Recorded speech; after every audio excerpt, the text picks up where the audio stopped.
Assalamualaikum warahmatullahi wabarakatuh. Berjumpa lagi dengan saya Diandra di sesi psikologi. Apa kabar teman-teman semuanya? Mudah-mudahan selalu dalam keadaan sehat fisik maupun psikisnya ya. Nah, terutama sekarang ini dimanapun, di negara manapun, terutama di Indonesia, itu sedang mengalami masalah di mana ada penyebaran virus corona yang bersifat pandemik, yaitu sudah menyebar di banyak tempat gitu. Sebenarnya kan as we know kita nggak cuma di Indonesia aja yang terkena virus ini, tapi di negara lain, bahkan di Italia itu jumlah korban atau orang yang sudah positif terkena virus ini tuh cukup banyak, sangat banyak bahkan. Dan di Indonesia sendiri sayangnya cukup banyak juga gitu, tapi mudah-mudahan saya sangat berharap banget mudah-mudahan ini semua bisa segera selesai, bisa segera teratasi, kita semua selalu sehat, selalu kuat dan selalu semangat gitu. Berhubungan dengan penyebaran virus corona ini, banyak sekali media-media yang memberitakan tentang perkembangan virus ini. Misalnya nih tentang berapa jumlah orang yang sudah terinfeksi atau ODP, orang dengan pengawasan, macam-macam lah, banyak gitu. Nah, saking banyaknya media yang memberitakan ini, sebenarnya sih nggak ada yang salah dengan pemberitaan ini, nggak ada yang salah dengan media gitu. Mereka justru sangat benar, yaitu terus memberikan informasi. Jadi kan kita tahu ya gimana harus menyikapi itu, gimana kita harus lebih aware terhadap kesehatan, kebersihan, terhadap diri kita gitu. Tapi di sisi lain, banyaknya pemberitaan ini membuat beberapa orang itu jadi merasa cemas gitu. Sekarang sih banyak ya, bahkan saya beberapa kali sudah menerima klien yang mengeluhkan hal yang sama, yaitu tentang kecemasan karena mendapatkan berita yang sangat banyak gitu. Kali ini kita akan membahas apa sih sebenarnya arti kecemasan itu, terus gimana gejalanya, apa aja penyebabnya, dan gimana cara ngatasinnya. Dan jangan lupa subscribe dulu channel ini, terus share dulu ke teman-teman yang lain supaya teman-teman yang lain juga bisa nonton nih, bisa menyimak video ini, oke? Nah, yang pertama adalah tentang pengertiannya. Pengertian dari kecemasan ini adalah dimana seseorang itu merasa sangat gelisah atau sangat khawatir yang berlebihan, gitu. Sebenarnya sih ada dua kondisi ya, ada rasa takut, ada rasa cemas. Nah, rasa takut ini lebih spesifik. Kita tahu objeknya, misalnya kita takut akan terkena virus, kita takut kehilangan, atau kita takut ditinggalkan misalnya, jelas gitu objeknya, atau sesuatu yang ditakutkan itu jelas. Tapi kalau rasa cemas, ini lebih parah, bisa dibilang lebih parah dibandingkan rasa takut itu. Jadi rasa cemas ini ada tension di fisik kita ngerasain ada ketegangan gitu di dalam tubuh kita. Misalnya nih, ketika seseorang merasa cemas, ini dia bisa merasakan sesak nafas, terus kayak jantung berdebar, terus bisa juga kayak ada rasa mual gitu dalam lambungnya, nggak nafsu makan, dan mungkin sampai ke diare gitu lebih parahnya. Nah, bisa juga secara cara berpikir kita jadi kurang rasional nih istilahnya. Jadi kita kayak nggak tahu nih, maksudnya pikirannya kita tuh banyak yang kita khawatirkan, namanya juga kekhawatiran berlebih ya. Jadi kan yang dikhawatirkan banyak nih. Nah, tadi kan saya menjelaskan kalau gejala cemas itu kan ada rasa mual, ada rasa sesak nafas, terus jantung berdebar. Ketika seseorang mengalami cemas, gejalanya ini kan mungkin sama ya dengan ketika seseorang terkena atau terinfeksi virus corona nih, seperti kayak gini. Nah, jadi bisa jadi orang ini kayak merasa, wah jangan-jangan sama nih, jangan-jangan tertular, jangan-jangan terkena nih, gitu-gitu. Akhirnya rasa cemasnya itu makin meningkat dan berdampak ke daya tahan tubuhnya bisa drop gitu.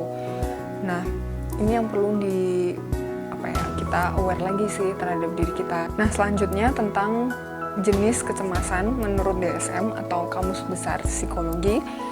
Ini ada beberapa jenis, antara lain ada fobia, terus juga general anxiety disorder, terus ada panic attack atau serangan panik.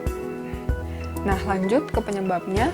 Penyebab kecemasan ini juga ada beberapa, dan saya sih menyebutnya selalu menggolongkan di dua macam gitu. Jadi ada dari dalam diri, ada luar dirinya atau internal dan eksternalnya. Nah, internalnya ini bisa dari bawaan seseorang ini, misalnya dari dia ada rasa trauma akan peristiwa tersebut. Bisa juga itu trauma ya. Terus ada juga faktor lain, misalnya seseorang ini memang perasa gitu. Jadi aspek emosinya dia itu lebih mudah muncul dibandingkan rasionalnya dia gitu. Selain itu tadi udah ya trauma, terus ada aspek emosi yang lebih sering muncul di seseorang ini. Nah, kalau faktor dari luarnya atau penyebab dari luarnya ini adalah tentu dari lingkungan dia berada, di mana dia tumbuh. Misalnya juga media, pengaruh media ini sangat kuat kan.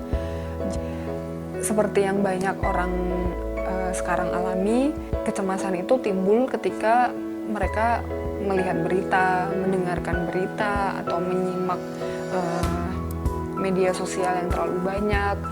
Dia dapat info dari keluarganya, dari kerabatnya, terus mungkin mendengar obrolan sendiri dari orang lain. Jadinya informasi-informasi yang masuk ke seseorang ini akan dimaknai bahwa itu adalah hal yang mengkhawatirkan gitu, hal yang bisa bikin dia gelisah akhirnya. Sekarang gimana sih cara kita mengatasi atau gimana penanganannya ketika seseorang mengalami kecemasan?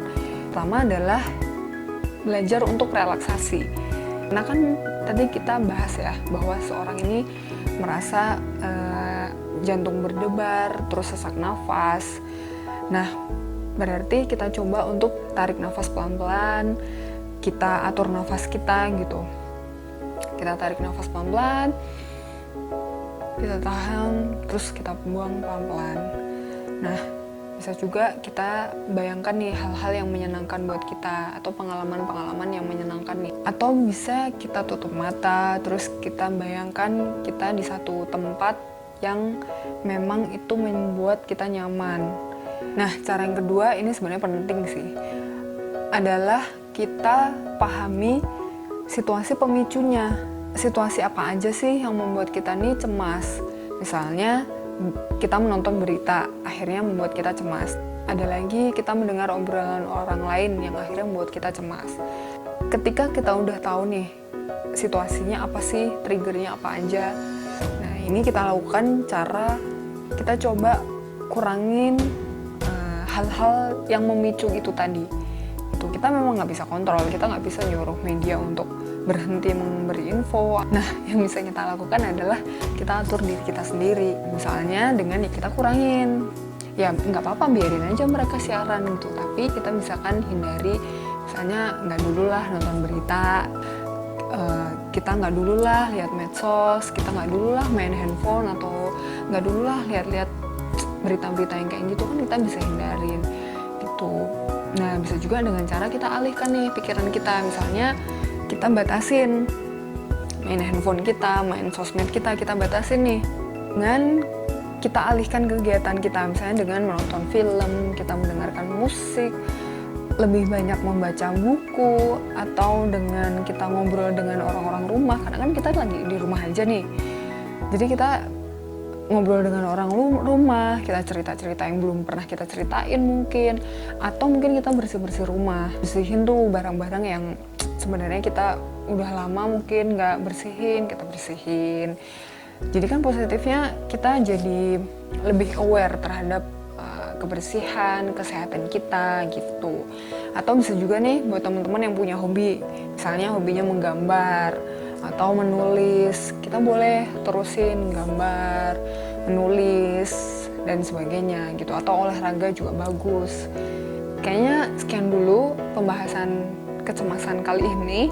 Kalau misalnya teman-teman ada pertanyaan atau sanggahan, silahkan langsung aja ke kolom komentar atau ke akun sosial medianya Sisi Psikologi. Jangan lupa di follow ya. Nah, jangan lupa juga subscribe channel Sisi Psikologi.